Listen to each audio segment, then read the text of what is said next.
हरे कृष्ण कृष्ण कृष्ण हरे हरे, हरे राम राम राम हरे हरे। हम लोग श्रवण कर रहे थे कल कि जब नारद मुनि ने कंस को बताया कि ये जितने भी यादव लोग हैं ये देवता हैं, मैं सुमेरु पर्वत पर गया था ब्रह्मा जी से मिलने के लिए, वहां पर ये लोग मीटिंग कर रहे थे और तुम्हें मारने का प्लान बना रहे हैं।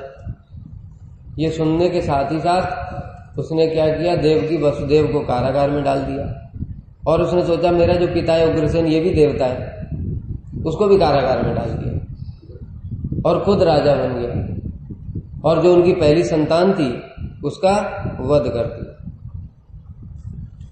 फिर हमने बताया था एक एक करके हर वर्ष वसुदेव जी ने एक एक वर्ष के अंतराल में गर्भाधान किया देवकी का, उससे एक एक संतान हुई और कंस प्रत्येक संतान को ही मारने लगा।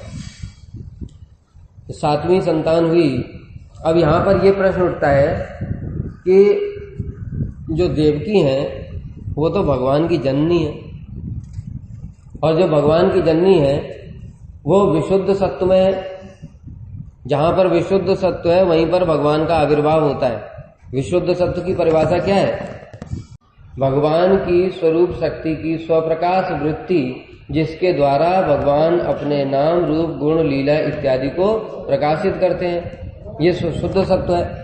अब देवकी स्वयं भगवान की माता है, नित्य माता है, विशुद्ध सत्व में, तभी तो भगवान वहां पर आविर्भूत होंगे। फिर उनके गर्भ में ये जो 6 पुत्र हैं ये कौन है? ये तो मरीचि के पुत्र हैं, ये चिन्मय थोड़ी हैं, ये तो इस ब्रह्मांड के अंतर्गत है, सामान्य जीव है। तो जहां पर विशुद्ध सत्व है वहां पर इन जीवों का आविर्भाव कैसे हो गया, ये प्रश्न बताओ। विशुद्ध सत्व में सामान्य जीवों का आविर्भाव कैसे हो गया? तो ऋषि पुत्र थे तो क्या हो गया? है तो सामान्य जीव ही, और क्या सामान्य जीव है। मरीचि के पुत्र हैं ये, मरीचि प्रजापति हैं, ब्रह्मा जी के पुत्र मरीचि, मरीचि के ये पुत्र हैं। इसके लिए श्रील विश्वनाथ चक्रवर्ती ठाकुर उदाहरण देते हैं, जिस प्रकार से प्रलय होती है, जब प्रलय के समय में क्या होता है, सारे जीव महाविष्णु में प्रवेश कर जाते, कारणोदक्षाई विष्णु में, सारे ब्रह्मांड नष्ट हो जाते हैं। फिर सारे जीव कहां जाते हैं? माया तो निष्क्रिय हो जाती है, माया तो स्वयं ही जड़ है, वो तो चिन्मय नहीं है, वो स्वयं निष्क्रिय हो जाती है, वहां पर तो जीव जाएंगे नहीं, जीव चिन्मय। तो सारे जीव कहां जाते हैं? सारे जीव कारणोदक्षाई विष्णु में प्रवेश कर जाते हैं। अब कारणोदक्षाई विष्णु कौन है? कारणोदक्षाई विष्णु कौन है? स्वयं भगवान है। और भगवान होने पर भी उनके अंदर ये सामान्य जीव कैसे प्रवेश कर गए? कहते भगवान की इच्छा से संभव है। उसी प्रकार से, लेकिन उनके अंदर रहते हुए भी उन पर कोई भी, जैसे कहते हैं ना, लिप्त होते नहीं है। पद्म पत्रम इवाम था, जैसे कमल जल के अंदर रहने पर भी उसमें बिल्कुल लिप्त नहीं होता, उसके पंखुड़ियों इत्यादि पर वो पानी स्पर्श भी नहीं करता, वो टिकता ही नहीं। उसी प्रकार से समझो कि कारणोदक्षाई विष्णु के अंदर ये जीव रहते हैं, लेकिन रहने पर भी उन पर कोई प्रभाव नहीं पड़ता। इसी प्रकार से भगवान की इच्छा से ही ये जो मरीचि के 6 पुत्र हैं, ये शुद्ध सत्वमयी देवकी के घर में भी इनका अवस्थान हुआ। भगवान की योग माया शक्ति के द्वारा, यहां महामाया कार्य नहीं कर सकती। जब ये लोग हिरण्याक्ष के पुत्र, कालनेमी के पुत्र के रूप में जन्म जिनका हुआ था, और कालनेमी ने इनको जब शाप दिया था कि तुम लोग अपने पिता के हाथों मारे जाओगे, तब से ये सुतल लोक में ही वास करते थे। जब इन्होंने वहां शरीर छोड़ा तब से ये सुतल लोक में वास करते थे। जब इनके उद्धार का समय आया तो भगवान ने योग माया शक्ति को आदेश दिया, और योग माया शक्ति ने सुतल लोक से ला करके इनको देवकी के घर में स्थापित किया, 1-1 वर्ष के अंतराल में। फिर जब इनका वध हो गया कंस के द्वारा तो वो जो शाप था वो पूरा हो गया। फिर से ये लोग सुतल लोक में ही चले गए। समझ में आ रही बात? पहले सुतल लोक में ही रहते थे ये, फिर सुतल लोक से योग माया ने इनको आकर्षण करके देवकी के घर में स्थापित किया, कंस के हाथों मारे गए, फिर से सुतल लोक में ही चले गए। फिर जब देवकी ने भगवान कृष्ण से प्रार्थना की थी कि मेरे पुत्र उनको तुम लौटा लाओ, तब फिर भगवान फिर जाकर के सुतल लोक से इनको लेकर के आए, शिशु रूप में ही फिर इनको देवकी को सौंप दिया। ये इनकी पूरी कथा है। बताया तो था, हाँ थे आप। ये लोग कालनेमी के पुत्र के रूप में इनका जन्म हुआ। पहले मरीचि के पुत्र थे ये, प्रजापति मरीचि जो ब्रह्मा जी के पुत्र हैं। एक समय ब्रह्मा जी ने एक तिलोत्तमा नाम की अप्सरा की रचना की और इतनी सुंदर अप्सरा थी कि ब्रह्मा जी उस पर मोहित हो गए, उसको आलिंगन करने के लिए दौड़े। ये हंसने लगे। ब्रह्मा जी ने शाप दे दिया, तुम्हारी आसुरी वृत्ति है, इसलिए जाओ तुम असुर हो जाओ। फिर ये कालनेमी के पुत्र बने। कालनेमी के पुत्र होने पर भी कालनेमी असुर है। देवासुर संग्राम के समय कालनेमी का वध कर दिया भगवान विष्णु ने। और ये लोग भजन करते थे विष्णु का। तो कालनेमी का जो पिता हिरण्याक्ष, उसने फिर इनको शाप दे दिया कि दुष्टो, तुम लोग अपने पिता के हत्यारे का ही पूजा करते हो, जाओ तुम अपने पिता के हाथों मारे जाओगे। इसलिए वही पिता कालनेमी बना कंस, और ये फिर एक एक करके देवकी के घर में आए और फिर कंस ने इनका वध कर दिया। इस प्रकार से 2 शाप इन्होंने कंप्लीट कर लिए। और फिर भगवान की कृपा से इनका उद्धार हुआ। तब जब इनका उच्चिष्ट, भगवान का उच्चिष्ट पान किया इन्होंने, तब शाप से मुक्त हुए और फिर वो अपने वापस ब्रह्मलोक को चले गए।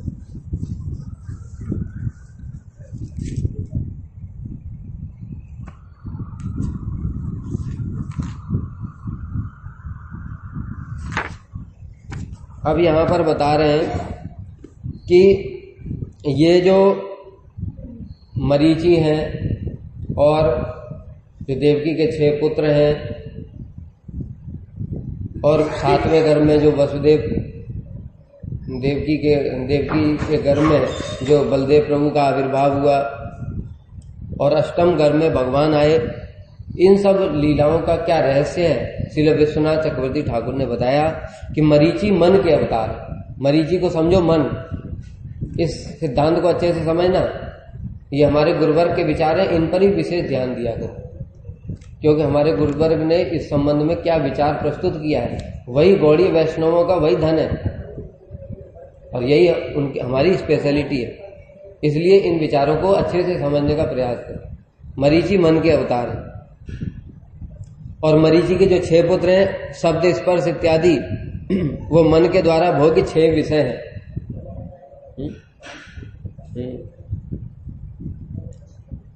तो जो मन है वो क्या करता है, इन 6 विषयों के द्वारा भोग किया करता है। कंस कौन है फिर? कंस है भय, भय का अवतार। तो मन के अंदर ये 6 विषय रहते हैं।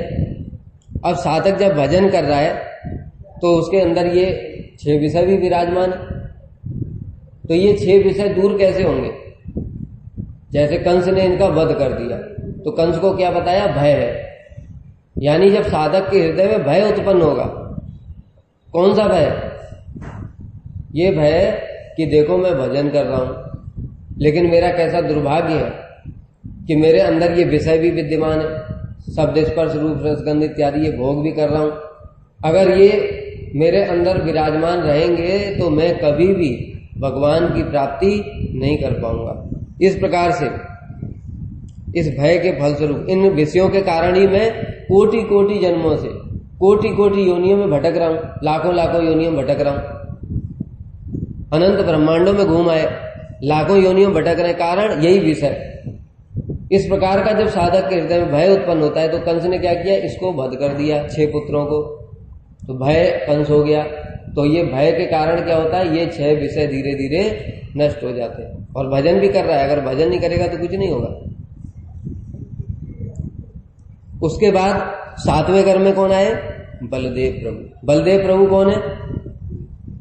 विशुद्ध सत्व, वो भी जो भगवान के आविर्भूत होने से पहले सैया, आसन, चामर, छत्र जितने भी उनकी व्यवस्थाएं हैं वो सब बलदेव प्रभु करते हैं। उसी प्रकार से जो भक्ति देवी आविर्भूत होंगी, प्रेम, जो साक्षात प्रेम प्राप्त होता है साधक को, उससे पहले क्या होगा? 7वें घर में निवास, सैया, आसन इत्यादि रूप में अनंत देव का आविर्भाव होता है। तो इसके लिए जो कहते हैं कि जो भाव इत्यादि जो प्रकाशित होता है, ये 7वां गर्भ हो गया। और 8वें में फिर प्रेम प्राप्ति होती, जहां पर भक्ति देवी आविर्भूत होती। भक्ति देवी मतलब विशुद्ध सत्व जो भगवान है, जो कृष्ण स्वयं है। तो इसलिए भक्ति देवी का आविर्भाव कहां पर होगा? जहां पर उनके लिए ये 6 विषय नहीं होंगे, पहली बात। उसके बाद उनके लिए वो व्यवस्था होनी चाहिए शुद्ध सत्व में, आसन, निवास इत्यादि, यानी इन सबको साफ करके भगवान के आविर्भूत, भक्ति देवी के आविर्भूत होने के लिए चित्त को कोमल होना पड़ेगा, तब जाकर के वहां पर भक्ति देवी का आविर्भाव होगा 8वें घर में। इस प्रकार से भगवान देवकी के 8वें घर में आए, इसका ये रहस्य है। अब भगवान ने आने से पहले योग माया देवी को आदेश दिया, हे देवी, तुम संकर्षण को देवकी के गर्भ से आकर्षण कर रोहिणी के घर में स्थापित करो।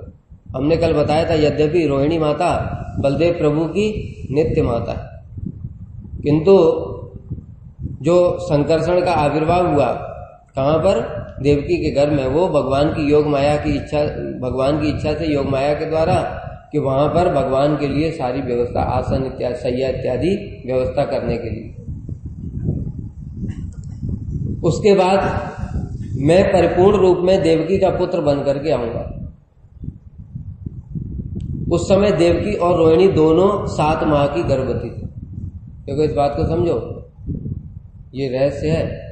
देवकी और रोहिणी उस समय दोनों 7 माह की गर्भवती थी, लेकिन जो रोहिणी देवी थी, जब वो गर्भवती हुई तो वसुदेव जी ने क्या सोचा कि ये कंस ऐसा ना हो कि देवकी के साथ में रोहिणी के भी गर्भ का वध कर दे। इसलिए उन्होंने क्या किया, पहले ही रोहिणी देवी को नंदालय में भेज दिया था। हरिवंश पुराण के अनुसार भगवान कह रहे हैं, योग माया को आदेश देते हुए कह रहे हैं, नंद गोप की पत्नी यशोदा के गर्भ से तुम उत्पन्न होगी।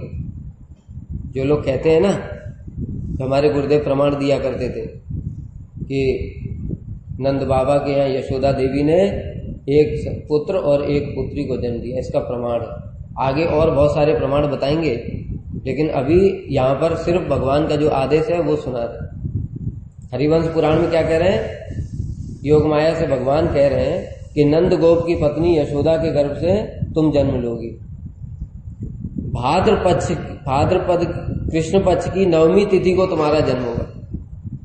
जो योग माया ने जन्म लिया वो अष्टमी को नहीं लिया, 9वीं तिथि को जन्म लिया। पहले कृष्ण का जन्म हुआ अष्टमी तिथि में, लेकिन उसके बाद जब योग माया का जन्म हुआ तब तक 9वीं तिथि लग गई थी, अष्टमी तिथि खत्म हो गई थी। इसलिए कृष्ण के जन्म के साथ ही अष्टमी तिथि समाप्त हो गई थी। तब जो योग माया देवी का जन्म हुआ वो 9वीं तिथि में हुआ। भगवान का आदेश है ये पहले। हम दोनों भाई बहन गर्भ के 8वें महीने में जन्म लेंगे। 9 महीने पूरा गर्भ नहीं होगा, 8वें महीने में हमारा जन्म होगा। विष्णु पर्व, हरिवंश पुराण के विष्णु पर्व में ये बताया। अब रोहिणी देवी को गर्भवती देखकर वसुदेव जी ने पहले कंस के भय से नंदालय भेज दिया था। यहां पर श्लोक भी बताया, अतहम अंश भागेन देवक्या पुत्रताम शुभे प्राप्स्यामि त्वम यशोदायाम नंद पत्न्याम भविष्यसि। हे भद्रे, मैं पूर्ण रूप से देवकी के पुत्रत्व को स्वीकार करूंगा, यानी मैं देवकी का पुत्र बनकर के आऊंगा, तथा तुम भी नंद राज महिषी यशोदा के गर्भ से आविर्भूत हो। ये भागवत का श्लोक है। यहां पर श्रीधर स्वामीपाद अंश भागेन की व्याख्या करते हुए कह रहे हैं, अंश भागेन बता रहे, अथा अहम अंश भागेन देवक्या पुत्रताम। मैं देवकी का पुत्र बनूंगा। अंश भाग का मतलब क्या हुआ? कह रहे हैं अंश भाग का मतलब हुआ अंश अर्थात समस्त पुरुष आदि अवतार। भगवान के अंश कौन है? स्वांश, या विभिन्न अंश की बात नहीं हो रही, स्वांश विभिन्न अंश में क्या अंतर है? भगवान के स्वांश कौन है? सारे अवतार, और विभिन्न अंश जीव। इसलिए अंश अर्थात पुरुषादि अवतारों के साथ और भाग अर्थात षडैश्वर्य के साथ भगवान इस प्रकार से आविर्भूत हुए। अब बता रहे 7वें माह में देवकी के गर्भ को योग माया ने आकर्षण करके रोहिणी के गर्भ में स्थापित कर दिया। 7वें महीने, पहले बताया दोनों 7 महीने की गर्भवती थी, लेकिन 7वें महीने में क्या किया? इसमें आगे वर्णन आया है कि जो रोहिणी देवी थी, जब वो 1 माह की गर्भवती थी, उसी समय वसुदेव ने उनको नंदालय भेज दिया था। जब 7 माह की वो गर्भवती हुई, उसी समय देवकी भी 7 माह की गर्भवती थी। तो उस समय देवकी के जो गर्भ है उसको आकर्षण करके योग माया देवी ने संकर्षण को रोहिणी देवी के गर्भ में स्थापित कर दिया। यहां पर एक बात और भी बताते हैं, यद्यपि संकर्षण को आकर्षण करना बलदेव प्रभु को भी माया के लिए संभव नहीं है, योग माया के, लेकिन भगवान का ऐसा आदेश है, भगवान के आदेश से ये सब संभव हो रहा है। जैसे कहते हैं कि कृष्ण ने जब ब्रह्मोल लीला के समय में 1 वर्ष तक बलदेव प्रभु को पता नहीं चलने दिया, तो वो भी कृष्ण की इच्छा है, इसलिए योग माया ने ऐसा कर पाया। नहीं तो बलदेव प्रभु कोई साधारण नहीं है, वो उनके द्वितीय प्रकाश है, उनकी इच्छा के बिना भी वो भी भगवान है, उनकी इच्छा के बिना भी कुछ नहीं होगा, लेकिन कृष्ण की इच्छा सबसे ऊपर, इसलिए योग माया ये सब करने में समर्थ है। तब भगवान अपने अंश और भाग अर्थात समस्त ऐश्वर्यों के साथ में श्री वसुदेव जी के मन में आविर्भूत हुए। अब देखो भगवान के अवतार कैसा होता है, साधारण जैसे स्त्री पुरुष संग करते हैं और वीर के द्वारा जीव का जो गर्भ स्थापन होता है, उस प्रकार से भगवान का नहीं होता है। भगवान कैसे हैं? सबसे पहले विशुद्ध सत्व के द्वारा भगवान क्या करते हैं? श्री वसुदेव जी के मन में आविर्भूत हुए। फिर भगवान संबंधी तेज को धारण करके वसुदेव सूर्य के समान तेजस्वी हो गए, क्योंकि स्वयं भगवान उनके मन में प्रकट हो गए, और इस कारण से उनका जो तेज है वो सूर्य के समान हो गया। कंस आदि किसी को भी उनके सामने जाने का भी सामर्थ्य नहीं था, वसुदेव जी को देखने का भी सामर्थ्य नहीं था, उनके सामने जा नहीं सकते थे, इतने तेजस्वी हो गए। यही तो भगवान की देखो लीला है। ऐसी इन सब लीलाओं को पढ़कर भी लोग समझ नहीं पाते भगवान की इतनी महिमा। तो क्या जब भगवान अभी सिर्फ आविर्भूत हुए वसुदेव के मन में, तब भी कंस उनको देख नहीं सकता, उनके पास नहीं जा सकता। तो जब उनके यहाँ अवतार ले लेंगे तो क्या कंस उनको मार देगा? क्या उनको भय से वहां नंदालय में भेजने की आवश्यकता है? ये सब भगवान की लीलाएं हैं। फिर भगवान ने वसुदेव के हृदय से देवकी के मन में प्रवेश किया। इसमें विष्णु पुराण में श्लोक आया है, न शेके देवकीं दृष्टुम काश्चिद अपि अति तेजसा जाच्वल्य मानाम ताम दृष्ट्वा मनांसि क्षोभ माये। विष्णु पुराण में कह रहे हैं कि देवकी का तेज उस समय इतना अधिक हो गया था कि किसी भी सामान्य व्यक्ति का देवकी की ओर देखना भी संभव नहीं था। जैसे वसुदेव का भी बताया सूर्य के समान तेजस्वी हो गए थे, उसी प्रकार से अभी भगवान ने क्या किया? वसुदेव के हृदय से देवकी के मन में प्रवेश कर लिया, और देवकी के मन में प्रवेश कर गए तो फिर देवकी का तेज इतना बढ़ गया कि उनकी तरफ देखना भी किसी को संभव नहीं था, बल्कि जाज्वल्य माना देवकी की ओर देखने मात्र से जो बहिर्मुख जीव हैं उनके हृदय में भय उत्पन्न हो रहा था। तब कंस समझ गया कि निश्चित रूप से मेरी हत्या करने वाले हरि ने देवकी के घर में प्रवेश कर लिया है। अब समझ गया, वह सोचने लगा यदि मैं देवकी का वध कर घर में ही हरि का विनाश करूं तो स्त्री हत्या, बहन की हत्या और भ्रूण हत्या, ये सब महापाप एक साथ लगेंगे। देखना अभी ये जो दुष्टों का स्वभाव कैसा होता है, जो इस प्रकार की बातें सोच रहा है, ये क्या है, इसमें भी कपट है। कैसे है वो बताएंगे आगे। अपयश, धनहानि और आयु क्षय निश्चित है। मेरा जो बताया था, लोक और परलोक दोनों नष्ट हो जाएंगे। तो यहां पर कंस जैसा जो दुष्ट व्यक्ति होते हैं वो ऐसा अभिमान कर रहे हैं, यानी दूसरों को दिखाते हैं कि देखो मैंने देवकी का वध नहीं किया क्योंकि वो स्त्री है, बहन है, और मैं भ्रूण हत्या का पाप नहीं कर रहा। लेकिन वास्तव में श्रील विश्वनाथ चक्रवर्ती ठाकुर टीका में बता रहे हैं कि इसका ये मूल कारण नहीं है। बाहर से लोग ऐसे कपट करके दिखाते हैं कि देखो मैंने बड़ा दया करी, ऐसे कपटी दुष्ट लोग, लेकिन ये दया के कारण देवकी को नहीं छोड़ा। यहां पर श्रील विश्वनाथ चक्रवर्ती ठाकुर बता रहे हैं उसने भय के कारण देवकी को छोड़ा।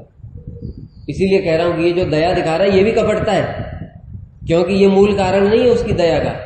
मूल कारण है कि वो उसकी तरफ देखने से भयभीत हो रहा है, उसके पास तक भी नहीं जा सकता देवकी के, अभी इतना तेज है गर्भ में, तो उस भय के कारण वो वध नहीं कर पा रहा है। और यहां पर क्या दिखा रहा है ऊपर से कि नहीं मैं बड़ा साधु हूं, बड़ा विवेकी हूं, है। जब यही बात पहले वसुदेव समझा रहे थे तब क्यों नहीं समझ में आई? तब भी तो वसुदेव समझा रहे थे, तब तो मारने के लिए तलवार लेकर के देवकी को तैयार है। इसका मतलब है ये कपट है। और भ्रूण हत्या तो पहले ही कर चुका है, 6 तो गर्भ मार ही दिए उसने। इसलिए ये जो इस प्रकार से दिखा रहा है ये क्या है, यही कपट है। ये दुष्ट लोगों का स्वभाव होता है, जो वो दया इत्यादि भी करते हैं उसमें भी कपट होता है। परंतु 8वें गर्भ के बालक का जन्म होते ही मैं इसे मारूंगा, इसी चिंता में विभोर होकर के वह जगत को हरिमय देखने लगा। अब यहां पर एक विशेष चीज है कि अब वो भय के कारण ही, जो भय था कि अब हरि इसमें आ गया, अब वो चारों तरफ जो जगत है उसको हरिमय देखने लगा। योगींद्र मुनीन्द्र कई वर्षों से तीव्र तपस्या करके भी जिस जगत को हरिमय दर्शन नहीं कर पाते, कंस ने उसको भय से ही हरिमय दर्शन कर लेने लगा। इसलिए श्लोक आया था ना, कामात् द्वेषात् भयात् स्नेहात् यथा भक्तेश्वरे मन आवेश तदगम त्वा भगवत तदगतिम गता। गोप्य कामात् भयात् कंसो, क्या बता रहे हैं यहां पर? इस चीज की पुष्टि कर रहे हैं कि इसने विवेक के द्वारा देवकी को छोड़ा नहीं, विवेक के द्वारा देवकी के गर्भ को नष्ट नहीं किया, बल्कि भय के कारण छोड़ा।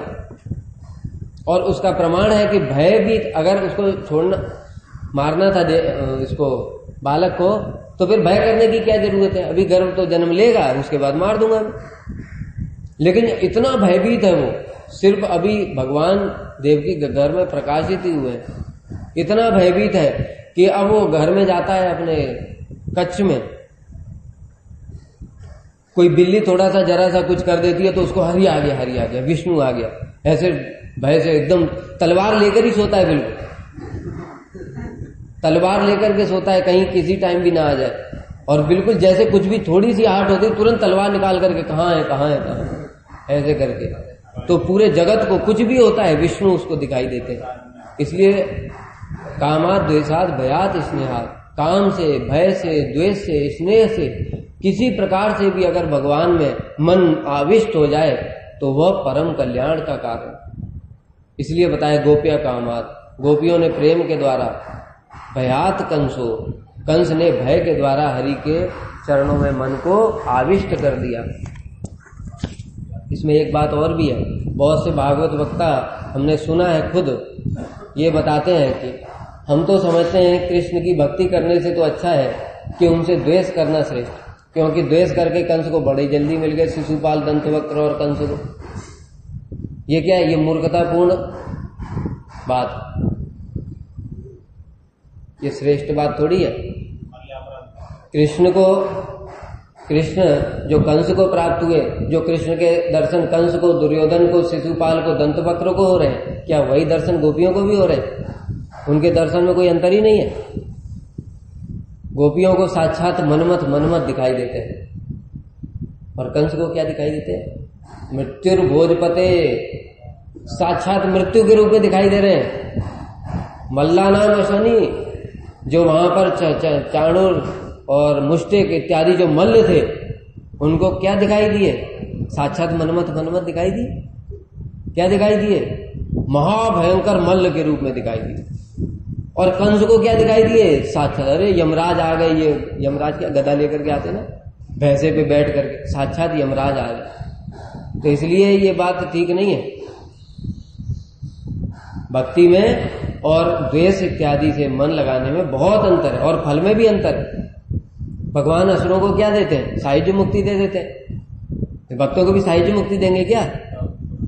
भक्तों को अपने धाम में ले जाते हैं, उनके साथ लीलाएं करते हैं, क्रीड़ाएं करते हैं। इसलिए ये बातें ठीक नहीं। फिर जब भगवान देवकी के घर में आ गए, उस समय सारे देवता लोग, ब्रह्मा जी को तो पता है पहले से ही, भगवान ने आदेश दिया था देवकी का गर्भ पर सभी लोगों की नजरें टिकी हुई है पहले से ही कि भगवान आविर्भूत होने वाले। अब अष्टम गर्भ है और तेज जो प्रकाशित हो रहा है गर्भ, उसी से देवता लोग समझ गए भगवान गर्भ में आ चुके।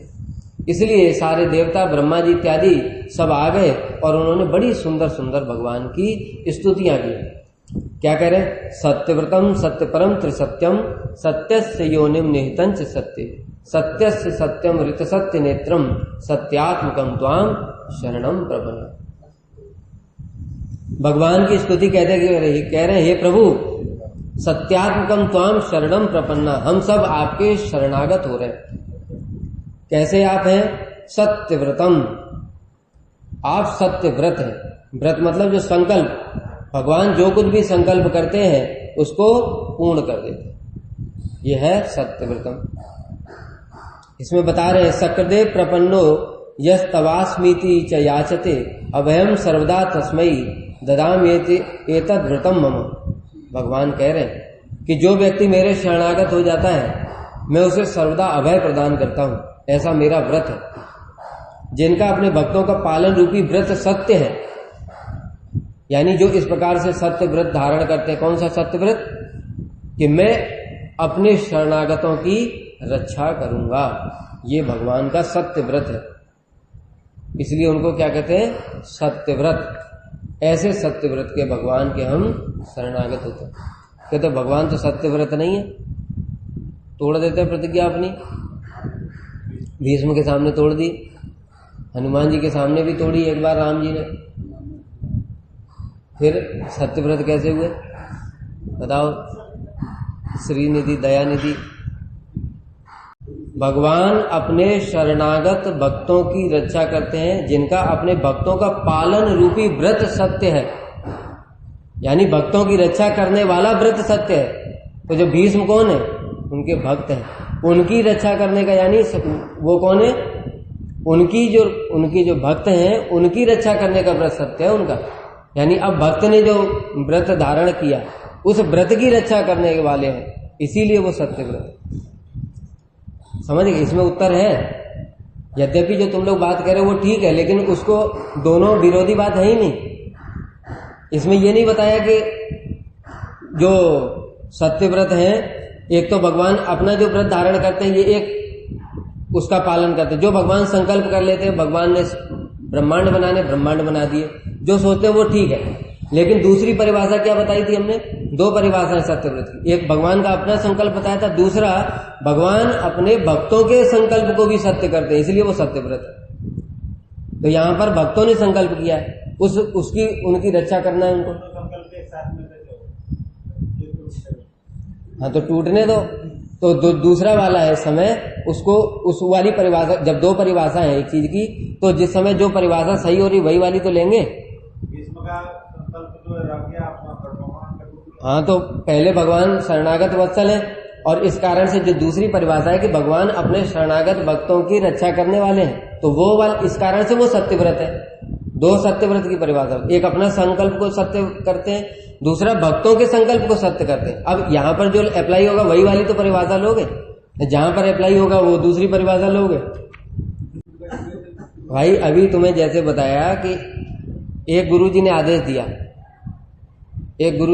दिया, जाओ तुम मथुरा चले जाओ। थोड़ी देर के बाद गुरुजी ने दूसरा आदेश दिया, मथुरा जाने की जरूरत नहीं। ठीक है, तो अब कोई तुमसे कहेगा कि तुमने पहले वाले आदेश को पालन नहीं किया, तुमने गुरु अवज्ञा कर दी। इसी प्रकार से समझो कि ये दोनों एक ही परिभाषाएं हैं। अब जहां पर भगवान सत्य, भगवान सिर्फ अपना संकल्प है, भक्त की बात नहीं आती, वहां पर भगवान सत्यव्रत है। किस लिए? अपना संकल्प पूर्ण करने वाले, उनके सारे संकल्प भी पूर्ण। दूसरा, जहां पर भक्तों की बात आती है, साधु हृदय मह्यम साधुना हृदय, वहां पर क्या है? अपने भक्तों का संकल्प को सत्य करेंगे, तभी तो फिर वो, नहीं तो फिर सत्यव्रत नहीं रहे। फिर जो कह रहे हैं जो व्यक्ति मेरे शरणागत होता है उसको मैं सदा अभय दान देता हूं, उसकी रक्षा करता हूं, इसलिए सत्यव्रत। सत्य परम, सत्य परम क्यों कह रहे हैं? अब जैसे सत्य परम बता, इसकी भी 3 परिभाषाएं बताएं, तो जिस समय जो एप्लीकेबल है वही वाली परिभाषा तो लोगे, ये जबरदस्ती खींचातानी करोगे अपनी इच्छा से। देखो कैसे सत्य परम। सत्य प्रतिष्ठिता कृष्ण सत्यमत प्रतिष्ठितम सत्या सत्यो ही गोविंद तस्मात् सत्यो ही नामतः, महाभारत में कह रहे। सत्य प्रतिष्ठिता कृष्ण, श्री कृष्ण सत्य में प्रतिष्ठित है, सत्यमात्र प्रतिष्ठितम, और सत्य श्री कृष्ण में प्रतिष्ठित है। सत्यात् सत्यो ही गोविंद, सत्यों में भी बहुत सारे सत्य वस्तु हैं। ये जगत भी सत्य है, जगत सत्य है कि नहीं? जगत असत्य नहीं है। इसको असत्य कौन बोलते हैं? मायावादी लोग बोलते हैं। भक्त लोग इसको असत्य नहीं बोलते, क्योंकि जगत तो सत्य ही है लेकिन अनित्य है। तो ऐसे करके बहुत सारी, देखो चित्त जगत, जीव जगत और जड़ जगत तीनों ही सत्य है। तो इस प्रकार से बहुत सारी सत्य वस्तु है, किंतु उन सारी सत्य वस्तुओं में भी जो सबसे श्रेष्ठ सत्य है वो कौन है? स्वयं कृष्ण। भगवान के अवतार सब सत्य है कि नहीं? लेकिन उन अवतारों में भी जो परम सत्य है वो कौन है? कृष्ण, क्योंकि वो मूल अवतारी। अतः उनका एक नाम सत्य है, इसलिए उनका नाम सत्य है। परम अर्थात परमेश्वर, सत्य नामक परमेश्वर है। फिर दूसरा जो सत्य परम का जो अर्थ बता रहे हैं, सत्य परम, सत्य अर्थात सर्वकालवर्ती, सभी कालों में, और परम अर्थात सर्वश्रेष्ठ, समस्त कालों में जो सबसे श्रेष्ठ है वो सत्य परम। तीसरा अर्थ बता रहे, सत्य परम, सत्य ही उनकी प्राप्ति का साधन है। सत्य अर्थात भक्ति योग, भक्ति योग ही जो एकमात्र उनकी प्राप्ति का साधन है, इसीलिए उनका नाम एक है सत्य परम। यहां पर बता रहे हैं कि भक्ति योग जो सत्य कैसे, बाकी जो है ज्ञान और योग, ये दोनों साधन अवस्था में तो रहते हैं किंतु सिद्धि की अवस्था में नहीं रहते। इसलिए भक्ति के द्वारा ही एकमात्र उस वस्तु को प्राप्त किया जा सकता है जो परम सत्य है। त्रिसत्यम, भगवान त्रिसत्य कैसे हैं? जैसे देखो अभी यहां पर त्रिसत्य के भी बहुत सारे अर्थ बता रहे हैं। पहली, जो सृष्टि, स्थिति और प्रलय तीनों में समान रूप से विद्यमान रहते हैं। सृष्टि में भी वो विद्यमान है, उससे पहले भी, स्थिति में भी है और प्रलय में भी है। जिनकी, दूसरा अर्थ बता रहे, ज्ञान बल और क्रिया शक्ति, स्वाभाविकी ज्ञान बल क्रिया चाहिए। ये जो 3 शक्तियां हैं जिनकी, ज्ञान अर्थात चित्त शक्ति या संवेद शक्ति, बल अर्थात सत शक्ति या संदिनी शक्ति, क्रिया अर्थात हिलादनी शक्ति, ये तीनों जिनकी क्या है? सत्य है, जो सदैव विद्यमान रहती है, इसलिए त्रिसत्यम। तीसरा, त्रिसत्यम का अर्थ बता रहे हैं, जिनकी जो 3 अवस्थाएं हैं, जो प्रत्येक कल्प में, प्रत्येक ब्रह्मांड में ही सत्य है। कौन सी अवस्था? बाल्य अवस्था, कैशोर अवस्था और पौगंड अवस्था। जो भगवान की ये जो 3 अवस्थाएं वो भी परम सत्य है, सदैव विद्यमान रहती, इसलिए वो त्रिसत्यम। भगवान के ये तीनों स्वरूप ही नित्य हैं। सत्यस्य योनिम, सत्यस्य योनिम का मतलब क्या बता रहे हैं? सत्य अर्थात आकाश, वायु, अग्नि, जल, पृथ्वी इत्यादि। योनिम, ये जो सत्य वस्तु है, कौन? 5 महाभूत, इनकी योनि यानी उत्पत्ति के जो कारण भगवान, इसलिए वो सत्यस्य योनिम। दूसरा अर्थ बता रहे हैं, सत्यस्य योनिम, सत्य क्या है? भगवान के जितने भी अवतार है वो सब सत्य है, नित्य विराजमान है। उनकी योनिम, उनके उत्पत्ति के स्थान है। ईश्वर परमा कृष्ण सच्चिदानंद विग्रह अनादिरादि गोविंदा सर्व कारण कारण। जितने भी अवतार है वो उनसे ही प्रकट हुए हैं, इसलिए जितने अवतार है भगवान के वो सब सत्य हैं और उनकी योनिम यानी उनके उत्पत्ति स्थान स्वयं भगवान है, इसलिए सत्य से योनिम।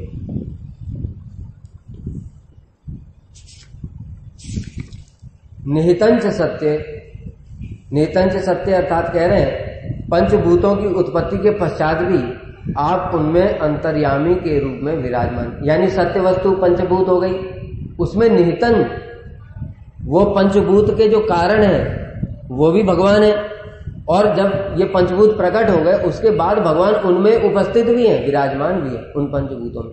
यही तो समझना बड़ा मुश्किल है कि भगवान कह रहे हैं मई ते सुचाप्यम, मैं उनके अंदर हूं वो मेरे अंदर है, फिर भी मैं उनके अंदर नहीं हूं वो मेरे अंदर नहीं है, ऐसे बोल देते हैं, है ना। क्या बोल श्लोक है, यथा महांत भूतानि भूते से चास्ते, है ना, ये वाला कि वो होने पर भी मेरे अंदर नहीं है और मैं उनके अंदर होने पर भी नहीं हूं। जब ब्रह्मा जी ने ये 5 महाभूत इत्यादि बनाए तो ये सारे तत्व तो प्रकट हो गए, 5 महाभूत, 5 ज्ञानेंद्रियां, 5 कर्म सब प्रकट हो गए, लेकिन उसके बाद भी पता है ब्रह्मा जी कुछ नहीं कर पाए। ब्रह्मा जी इन तत्वों को मिला भी नहीं सकते, इनकी इतनी भी शक्ति नहीं है ब्रह्मा जी की, इसलिए भगवान ने क्या किया, सारे तत्वों में प्रवेश करके उनको मिलाया। ये जड़ तत्व जो ये साइंस वाले कहते हैं कि ये एटम एटम मिल करके आपस में मॉलिक्यूल बना, फिर इससे ये बना, फिर उससे डीएनए बन गया, फिर उससे जीव प्रकट हो गए, ये जो एटम एटम है वो भी आपस में मिल नहीं सकते भगवान की इच्छा के बिना, भगवान ही उनमें शक्ति का संचार करते। ये जड़ है, ये कुछ नहीं कर सकते, अपने आप कैसे मिल जाएंगे। इसका प्रमाण है भागवत में जब सृष्टि का तत्व का वर्णन आया है तब ब्रह्मा जी कुछ नहीं कर पाए, सारे तत्व तो प्रकट हो गए लेकिन तत्व प्रकट होने पर भी कुछ नहीं कर सकते। तब भगवान ने उनमें प्रवेश किया और प्रवेश करके वो उनको मिलाया, तब जाकर के भगवान ब्रह्मा जी ने ये सारे योनियां बनाई, ये 84 लाख, नहीं तो ये भी नहीं कर पाते। इसलिए निहितंच सत्य, जो ये सत्य वस्तु है पंचभूत इत्यादि, उनमें भगवान विराजमान है। फिर सत्य अर्थात वैकुंठ, मथुरा इत्यादि जो भगवान के लोग हैं सत्य, उन सब में भगवान सदैव विराजमान रहते हैं। सत्यस्य सत्यम, सत्यस्य सत्यम माने कह रहे हैं कि आप सत्य के भी सत्य अर्थात परम सत्य। सत्य के भी सत्य मतलब बहुत सारी सत्य वस्तु, जैसे बताया नित्यो नित्यानाम चेतनस चेतनानाम एको बहुनाम यो बहु विदधात काहू। नित्यो नित्यानाम बहुत सारी नित्य वस्तु हैं, जैसे जीवात्मा क्या है, नित्य है, भगवान का धाम नित्य है, भगवान के परिकर नित्य है। वो बहुत सारी नित्य वस्तुओं में भी सबसे परम जो नित्य वस्तु है वो कौन है, भगवान है। ऐसे सत्य से सत्यम, बहुत सारी सत्य वस्तुओं में जो सबसे श्रेष्ठ सत्य है वो भगवान है। ऋत सत्य नेत्रम, ऋत सत्य नेत्रम क्या है, नित्य सत्य स्वरूप। सत्य नेत्रम अर्थात समस्त इंद्रियों के अपलक नरेंद्रिय जिनका सत्य भी भगवान। सत्य ऋत अर्थात सुसत्य वचन, सत्य नेत्रम अर्थात समदर्शन। आप सुसत्य वचन एवं समदर्शन इन दोनों के प्रवर्तक हैं, इस कारण से भगवान ऋत सत्य नेत्र। सत्यात्मकम, सत्य आत्मकम, सत्य आत्मा अर्थात जिनका जो आत्मा है वो सत्य है। तो भगवान की आत्मा तो वैसे ही सत्य, बोलने क्या जरूरत है। यहां पर आत्मा कहने से तात्पर्य है श्री विग्रह। भगवान का आत्मा क्या, श्री विग्रह, जिनका श्री विग्रह सत्य है, मायिक नहीं है, जो मायावादी लोग कहते हैं। इस प्रकार से जो देवताओं ने भगवान की स्तुति की पहली, उसके बाद और भी बड़ी सुंदर सुंदर स्तुतियां की हैं, वो हम लोग फिर शाम को श्रवण करेंगे। कुछ 1-2 श्लोक और हैं, जैसे ये अन्य अरविंदाज और त्वया गुप्ता विचरंत निर्भया, ये बहुत सुंदर सुंदर श्लोक है, इनको हम लोग शाम के समय श्रवण करेंगे। वांछा कल्पतरुभ्यश्च कृपा सिंधुभ्यैव च पतितानां पावनेभ्यो वैष्णवेभ्यो नमः।